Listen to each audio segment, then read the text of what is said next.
우리는 마약에 대해 거의 모른다. 우리가 알고 있는 것처럼 보이는 대부분은 언론과 교육을 통해 반복된 공포, 편견, 신화에 가깝다. 마약을 말할 때마다 우리는 범죄, 중독, 몰락, 폐허 같은 단어들을 떠올린다.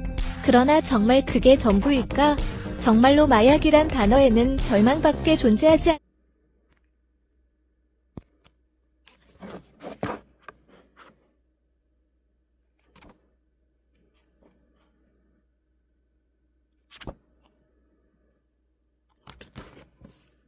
않는 것일까?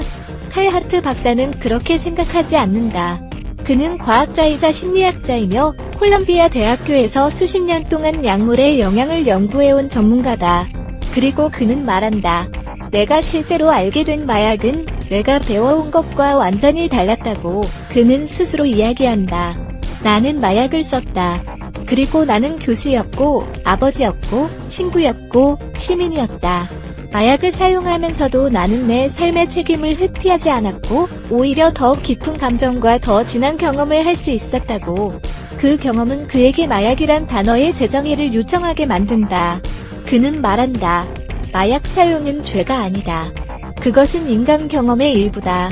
물론 위험도 있지만 그건 자동차 운전과 똑같다. 정보와 책임있는 사용이 있으면 위험은 관리 가능하다. 우리가 마약을 무조건 피해야 한다는 관념은 어디서 왔는가? 그 시작은 언제나 정치였다.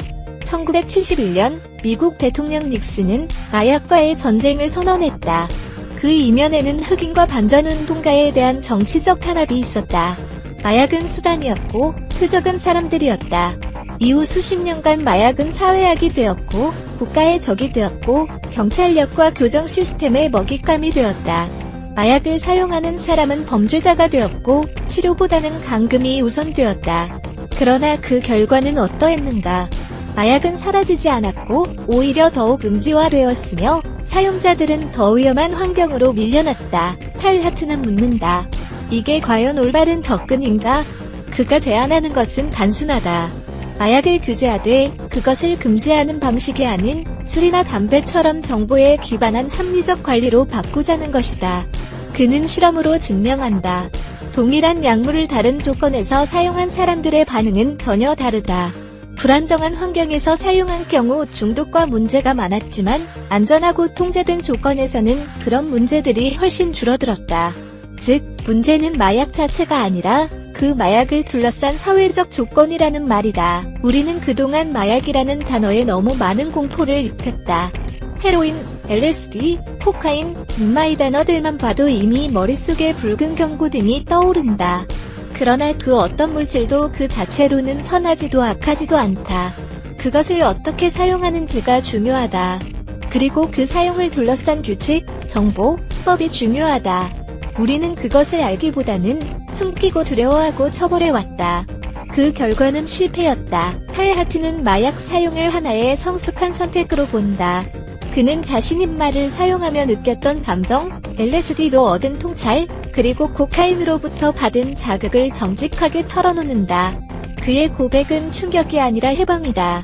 그는 자신이 모든 약물을 사용하고도 여전히 책임감 있는 시민으로 살아갈 수 있었다고 말한다. 그리고 그것은 그만의 특별한 능력이 아니라 우리 모두가 가질 수 있는 가능성이라고 강조한다. 그러나 그는 절대 마약을 무조건 권하지 않는다. 그는 반복해서 말한다. 이건 선택이다. 그리고 그 선택에는 책임이 따라야 한다. 정보 없이 사용하는 것, 남의 강요로 사용하는 것, 문제를 회피하려 도피적으로 사용하는 것은 언제나 위험하다고 말한다. 대신 그는 물질에 대한 올바른 정보, 개인의 건강 상태, 정신적 준비, 사회적 지지 등이 모두 고려돼야 한다고 말한다. 그리고 무엇보다도 금지가 아닌 교육이 필요하다고. 우리는 마약을 모르기 때문에 두렵고 그래서 그 두려움으로 사람들을 판단하고 때로는 범죄자로 만든다. 마약이 문제가 아니다. 무지와 공포가 문제다. 탈 하트는 말한다. 진짜 해악은 마약 자체가 아니라 그것을 마치 악의 근원처럼 다루는 사회의 시스템이라고. 그리고 그 시스템은 너무나 많은 사람들을 억울하게 만들고 있다고. 그는 미국의 사례를 통해 설명한다. 흑인 커뮤니티는 마약 단속에 집중 타깃이 되어 왔다. 백인이 더 많은 약물을 사용함에도 흑인이 훨씬 더 많이 체포되고 기소되고 수감된다. 이것은 단순한 차별이 아니라 구조적 억압이다. 마약은 수단이었을 뿐이고 억압은 목표였다. 그는 이 같은 현실을 바꾸기 위해 학문적 성과를 넘어서서 직접 목소리를 내고 거리로 나선다. 칼 하트의 책은 우리에게 묻는다.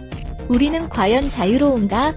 우리는 우리 몸에 들어갈 것을 선택할 자유가 있는가? 왜 우리는 술은 괜찮고 담배도 허용하면서 LSD 남만은 절대 안 된다고 말하는가? 과학이 아닌 정치가 기준이 되니 규제가 우리를 진짜로 보호하고 있는가? 아니면 통제하고 있는가? 책은 계속해서 사례를 보여준다. PTSD로 고통받는 퇴역 군인들이 말을 통해 삶의 희망을 되찾은 이야기. 극심한 우울증 속에서 케타민이 유일한 빛이 되었던 사람. 이런 약물들이 더 이상 환각제가 아니라 치료제로 재조명되고 있다는 사실. 이처럼 이미 세계는 바뀌고 있다. 문제는 한국이다. 우리는 아직도 마약이라는 단어를 입에도 못 올리고 그것을 말하는 사람을 범죄자처럼 본다. 그러나 바로 지금 우리도 이야기를 시작해야 한다. 우리는 마약을 알 필요가 있다. 정확히 알아야 한다. 그래야 두려움이 아니라 이해로 접근할 수 있고 그래야 사람을 살릴 수 있다. 마약에 대한 편견은 사람을 죽인다. 약물로 인한 문제보다 그 약물로 인해 낙인 찍히고 고립된 사람들이 더 많이 죽는다. 그것이 진짜 비극이다. 칼 하트는 결국 이렇게 말한다. 마약은 인간의 삶을 더 깊이 있게 만들 수도 있다. 감정, 공감, 창의성, 자기애. 그 모든 것이 약물을 통해 확장될 수도 있다. 물론 위험도 있다. 그러나 우리는 자동차도 위험하지만 사용법을 배운다. 술도 위험하지만 법으로 관리한다. 왜 마약만은 예외인가? 왜 그것은 무조건 금지인가? 우리는 지금 선택의 기로에 있다. 더 이상 금지와 처벌의 길로 갈 것인가? 아니면 이해와 책임의 길로 갈 것인가? 이 책은 말한다. 이제는 바꿔야 한다고. 이제는 마약을 이야기해야 한다고. 이제는 사람을 바라봐야 한다고.